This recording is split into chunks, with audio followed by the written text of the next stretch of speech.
مهمونی دعوت شدی نمیدونی چیزی بپوشی، بیا با یک شال به یاد بدن این کراپزی وارا دوخت کنی. برای این کار از شالی استفاده میکنم که عرض اون کمتر از 70 نباشه. یکی 80 تا ازش جدا میکنم، دوتا هم 10 سانت. ما ان شاءالله تازه دیم به اندازه 80 تا ازش جدا میکنم.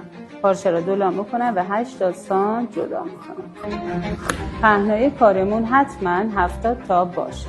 باقی مونده شالا به این حالت از قد 2 تا 10 سانت جدا میکنم.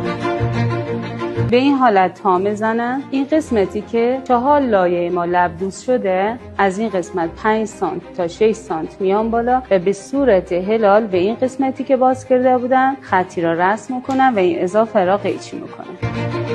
قسمت پایین به اندازه 20 سانت دوخت میزنن. این قسمت هم را 20 سانت دوخت میزنم. مابقی که این وسط میمونه را تا میزنم و پس دوز میکنم. من این قسمت را 20 سانتی را دوختم، اینا را تمیز دوزی کردم. این قسمت از کارم را اومدم مثل کمربند آماده کردم. به اندازه 30 سانت این وسط جا گذاشتم، دو طرفشا بندشا آماده کردم و دوختم. برای اینکه وصل بکنم میام این قسمت از کارا 2 تا الی 3 تا پیلی میدم.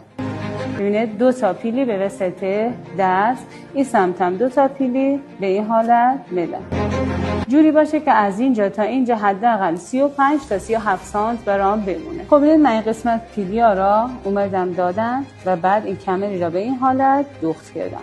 به این حالت به همین راحتی کراپ ما آماده شد. شما میتونید این قسمت از کراپا روی هم بذارید و حدوداً 20-22 سانت بیت پایین و به اندازه 3 الی 4 سانت از رو دوخت بزنید. میتونه هم به حالت آزاد باشه ولی دوخت بخوره کار قشنگتریه. اگر از این آموزش‌ها خوشتون اومد حتما پیج ما رو فالو کنید و عدد 5 برام ارسال کنید تا آموزش رایگان بیشتری براتون ارسال بشه.